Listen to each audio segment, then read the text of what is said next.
19 hari jelang Lebaran, semua lubang di jalan nasional yang ada di Sumsel sudah tertutup. Namun dapat saja muncul lubang baru sehingga penanggung jawab tiap ruas jalan nasional menuntaskan pekerjaan, tak hanya saat arus mudik. Untuk kenyamanan pemudik, semua lubang ditutup dengan menabur agregat. Sedangkan pekerjaan perbaikan secara struktural dilakukan kembali usai Lebaran.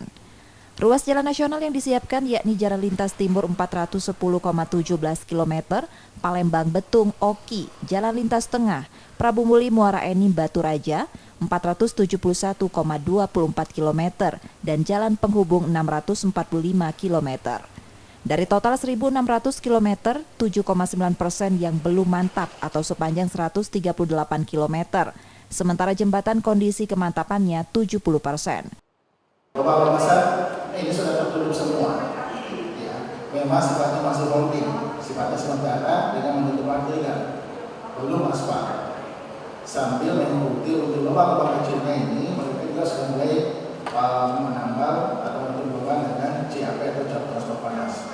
Tapi kalau melihat memang yang agregat itu seakan-akan masih lubang, tapi memang untuk sementara secara holding seperti itu dulu kondisinya. Ya, yang penting lubang-lubang besar sudah tertutup di sana, akan segera diikuti dengan penanganan nanti dengan aspal.